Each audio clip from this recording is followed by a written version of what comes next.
Flash floods turned roads into raging torrents of mud and debris on the fringes of Greece's capital today, killing at least 14 people, inundating homes and businesses and knocking out a section of a major highway.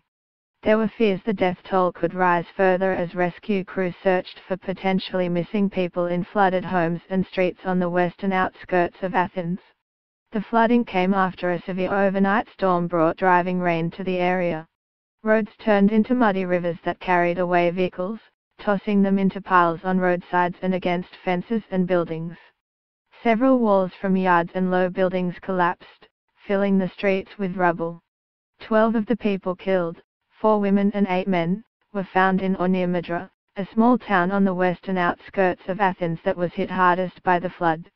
The Coast Guard recovered the bodies of 2 more men believed to have been swept out to sea by the flood. Flood water carrying debris charged toward the coast, sinking fishing boats in a small harbor. Several people were being treated in a hospital for various injuries, including hypothermia.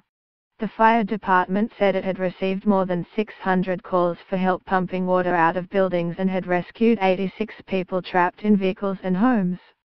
It said it had deployed 190 firefighters with 55 vehicles. All fire services across the wider Athens area had been put on alert as more bad weather was forecast for the area Wednesday night. A section of the highway between Athens and Corinth was completely knocked out, with cars, trucks and buses trapped in an inundated underpass. Judicial authorities ordered an immediate investigation into the deaths and material damage.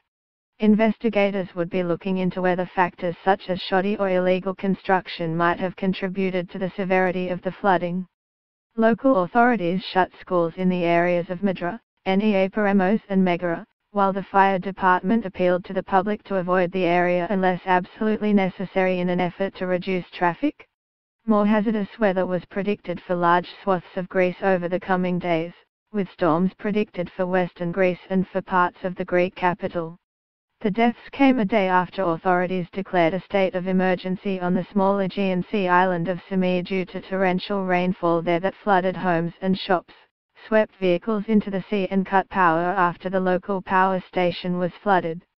Copyright 9 Digital Proprietary Limited 2017.